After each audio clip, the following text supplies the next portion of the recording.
Fotosíntesis y respiración celular. La química de la vida en las plantas. Bienvenidos.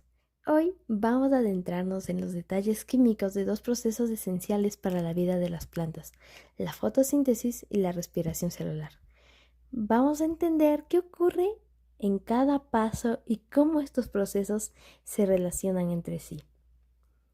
Empecemos con la fotosíntesis.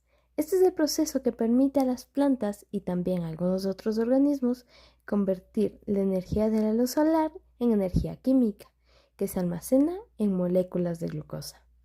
La fotosíntesis ocurre en las células vegetales, dentro de una estructura llamadas cloroplastos.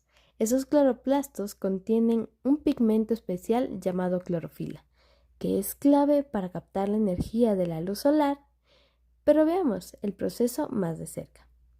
La fotosíntesis se compone de dos fases principales, la fase luminosa y la fase oscura, o ciclo de Calvin.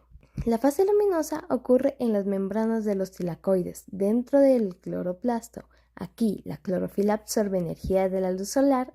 Esta energía se utiliza para dividir moléculas de agua, H2O en oxígeno, O2, iones de hidrógeno, H+, y electrones. Este proceso genera oxígeno como subproducto que se libera a la atmósfera, mientras que los electrones y protones obtenidos pasan a través de una cadena de transporte de electrones generando dos compuestos energéticos clave, ATP y NADPH. Estos compuestos serán esenciales en la siguiente fase. Ahora pasemos a la fase oscura, que también se conoce como ciclo de Calvin.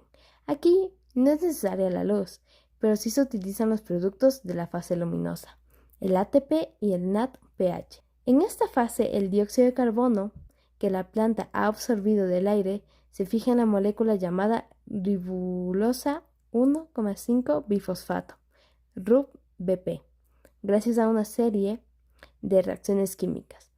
El carbono y los electrones NADPH son transformados en una molécula de 3 carbonos llamados gliceraldehído 3-fosfato. Por cada 6 moléculas de dióxido de carbono, el ciclo de Calvin produce una molécula de glucosa, que es la fuente de energía almacenada. En resumen, la fotosíntesis ha capturado la energía del sol y la ha convertido en glucosa. Ahora hablemos de la respiración celular, que es el proceso por el cual las plantas, al igual que los animales, descomponen la glucosa para obtener energía utilizable en forma de ATP. La respiración celular ocurre en las mitocondrias. La respiración celular también tiene varias etapas claves: glicólisis, ciclo de Krebs y cadena de transporte de electrones. La primera etapa es la glicólisis, que ocurre en el citoplasma de la célula fuera de las mitocondrias. En la glicólisis, la glucosa se divide en dos moléculas de piruvato, que este proceso produce una pequeña cantidad de ATP y NADPH. Ciclo de Krebs. Después de la glicólisis y el piruvato entra a las mitocondrias, donde ocurre el ciclo de Krebs. En este ciclo, cada molécula de piruvato se descompone en dióxido de carbono. Produce ATP, además de más NADH y FADH2, que transportan electrones para la siguiente fase, cadena de transporte de electrones. En la última etapa, llamada cadena de transporte de electrones, los electrones transportan NADH y FADH2, se mueven a través de una serie de proteínas de la membrana mitocondrial. A medida que los electrones se transfieren, se produce una gran cantidad de ATP.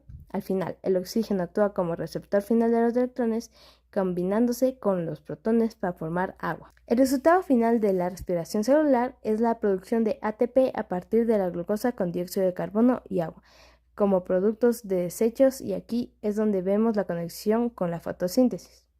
Los productos de la fotosíntesis, glucosa y oxígeno, son los reactivos de la respiración celular, y a su vez, los productos de la respiración celular, dióxido de carbono y agua, son utilizados en la fotosíntesis. Este ciclo cerrado permite que las plantas produzcan y utilicen su propia energía de manera eficiente. Este equilibrio entre la fotosíntesis y la respiración celular es lo que permite que una planta crezca, desarrolle y sobreviva. La energía almacenada en la glucosa durante el día mediante la fotosíntesis se transporta en ATP mediante la respiración celular, incluso cuando no hay luz, en la fase oscura. Así que, en conclusión, la fotosíntesis convierte la energía del sol en energía química en forma de glucosa y libera oxígeno. Por otro lado, la respiración celular convierte la glucosa en ATP, que es utilizado en todos los procesos celulares, liberando dióxido de carbono y agua. Ambos procesos son esenciales y están interconectados. Muchas gracias por ver este video.